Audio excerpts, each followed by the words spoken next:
इस बार एक अलग भूमिका के साथ गुलाम नबी आज़ाद की जम्मू कश्मीर के पॉलिटिकल सिनेरियो पर वापसी का अंतिम प्रभाव चाहे कुछ भी हो।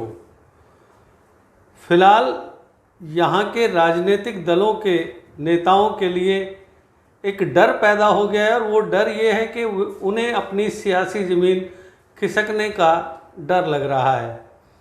कई गैर बीजेपी दलों के शीर्ष नेतृत्व में इस खबर के बाद घबराहट है कि उनकी पार्टियों के कई नेता और प्रमुख कार्यकर्ता गुलाम नबी आज़ाद की पार्टी में शामिल होने के लिए उनके और उनके करीबी लोगों के कॉन्टैक्ट में हैं। रविवार को कांग्रेस के सीनियर लीडर और पूर्व मंत्री ताज मोइनुद्दीन ने आज़ाद की पार्टी में शामिल होने के लिए कांग्रेस से इस्तीफा दे दिया। आज़ाद के साथ रहने के लिए कांग्रेस के कई नेता पहले ही इस्तीफा दे चुके हैं और ये प्रोसेस लगातार चल रही है। ऐसी भी खबरें हैं कि निकट भविष्य में अन्य दलों के नेता और प्रमुख कार्यकर्ता भी आज़ाद के समर्थन में शामिल हो सकते हैं।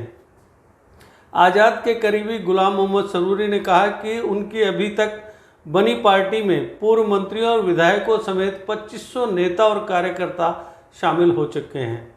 उन्होंने कहा, अन्य दलों के नेता और कार्यकर्ता भी हमारे कॉन्टैक्ट में हैं और वे भी हमारे साथ जुड़ेंगे। सरूरी ने कहा कि उनकी पार्टी जम्मू कश्मीर के लोगों को एक वैकल्पिक पार्टी देगी और सभी 90 विधानसभा सीटों पर चुनाव लड़ेगी। उन्होंने मीडिया से कहा कि उनकी पार्टी समान विचारधारा वाले धर्मनिरपेक्ष दलों के साथ गठबंधन के लिए तैयार है। सरूरी ने प्रतिनिधि दलों के कुछ नेताओं के इस आरोप को खारिज कर दिया कि उनकी पार्टी के पास भाजपा लीडरशिप का आशीर्वाद है और उन्हें झूठा और गलत करार दिया।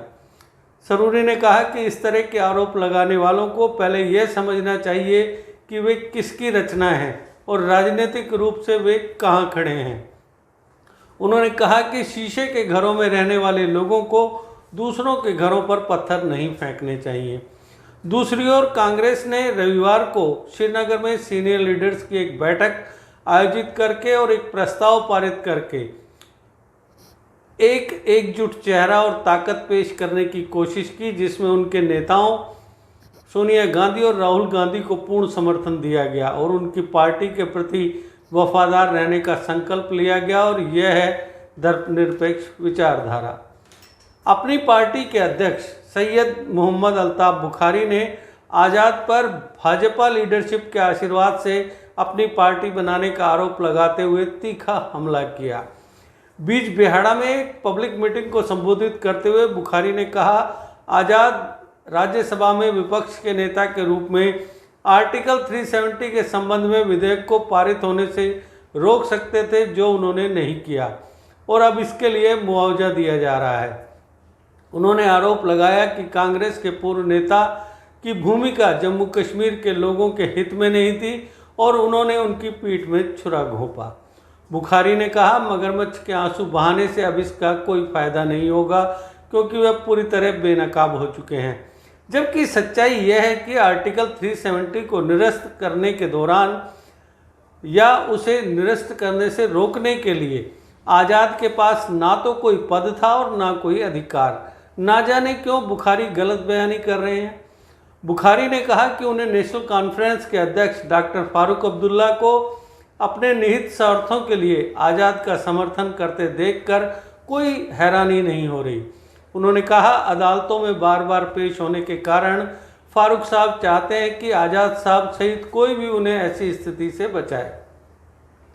कांग्रेस की बैठक में प्रोफेसर सैफुद्दीन सोज, पीरजादा मोहम्मद सईद, विकार रसूल वानी, रमन भल्ला, जीए मीर, गुलाम नबी मोगा और योगेश सानी शामिल हुए थे। उन्होंने कांग्रेस और उनकी धर्मनिरपेक्ष विचारधारा को दूसरी तरफ जाने के लिए धोखा देने के लिए आज़ाद की आलोचना की। जीए मीर ने कहा कि आज़ाद का भी वैसा ही हश्र होगा जैसा पंजाब में कांग्रेस छोड़ने के बाद कैप्टन अमरिंदर सिंह का हुआ था। आपको बता दें कि दिग्गज नेता गुलाम नबी आज़ाद के कांग्रेस से इस्तीफे के बाद जम्मू कश्मीर में कांग्रेस को लग रहे एक के बाद एक बड़े झटकों से आगामी विधानसभा चुनाव में कैंडिडेट तक खड़े करना पार्टी के लिए चुनौती बन गया है। प्रदेश में आखिरी विधानसभा चुनाव 2014 में हुए थे। उसमें कांग्रेस 12 सीटों के साथ जम्मू कश्मीर में चौथे नंबर पर सिमट गई थी। अब उन 12 पूर्व विधायकों में से 11 कांग्रेस का साथ छोड़ चुके हैं। गुलाम नबी आज़ाद के समर्थन में पूर्व विधायक गुलाम मोहम्मद सरूरी, सुरनकोट से पूर्व विधायक चौधरी अकरम, देवसर से पूर्व विधायक मोहम्मद अमीन भट्ट कांग्रेस को अलविदा कह चुके हैं। वहीं कांग्रेस के 3 पूर्व विधायक जम्मू कश्मीर अपनी पार्टी में 2021 में शामिल हो गए थे। इनमें गुलरनाथ से पूर्व विधायक एजाज अहमद खान, गुलाबगढ़ विधानसभा क्षेत्र से पूर्व विधायक मुमताज अहमद और बांडीपुरा के पूर्व विधायक उस्मान माजिद शामिल हैं। वहीं आर्टिकल 370 की समाप्ति व जम्मू कश्मीर के पुनर्गठन के बाद लद्दाख के बिना विधानसभा वाला केंद्र शासित प्रदेश बनने से कांग्रेस के 3 पूर्व विधायकों का सियासी कैरियर पहले ही खत्म हो चुका है। ऐसे में 2014 विधानसभा के केवल एक ही विधायक विकार रसूल वानी ही कांग्रेस के पास बचे हैं। विकार रसूल वानी मौजूदा वक्त में प्रदेश कांग्रेस के अध्यक्ष हैं, जिनकी नियुक्ति कुछ ही दिन पहले हुई है। ऐसे में आगामी विधानसभा चुनाव में कांग्रेस के पास उम्मीदवार खड़े करने के लिए नेता नहीं रहने से बड़ी चुनौती पैदा हो गई है। इस सवाल पर विकार रसूल वानी ने कहा कि प्रदेश में जो कांग्रेस बची है वह पूरे दम के साथ सोनिया गांधी और राहुल गांधी के सिपाही की तरह काम करेगी। राजनीति में चुनौतियों का सामना करना पड़ता है और उसके लिए हम तैयार हैं। अपने करियर की चिंता अब आप छोड़िए करियर मेकअप इंस्टीट्यूट पर, क्योंकि करियर मेकअप इंस्टीट्यूट आपको दे रहे हैं बेहतरीन स्टाफ की टीचिंग के साथ सरकारी नौकरी में 100% सिलेक्शन की गारंटी। करियर मेकअप इंस्टीट्यूट में आपको जेकेपी बॉर्डर बटालियन, VLW, नायब तहसीलदार, junior assistant, combined JKSSB courses करवाए जाते हैं। इसके अलावा JKPSI कोर्सेज के लिए फ्रेश बैचेज भी शुरू हो रहे हैं। यही नहीं, 12th क्लास के रीअपेयर स्टूडेंट्स के लिए भी कोचिंग क्लासेस उपलब्ध हैं, जहां स्टूडेंट्स को फ्रेश कोर्सेज के साथ बोर्ड एग्जाम्स के लिए इम्पोर्टेंट स्टडी मटेरियल भी मिलेगा। और तो और जो स्टूडेंट्स दिन में जॉब के कारण कोचिंग नहीं ले पाते, उनके लिए करियर मेकअप इंस्टीट्यूट JKSSB के कंबाइंड कोर्सेज के लिए इवनिंग क्लासेस भी शुरू कर रहा है।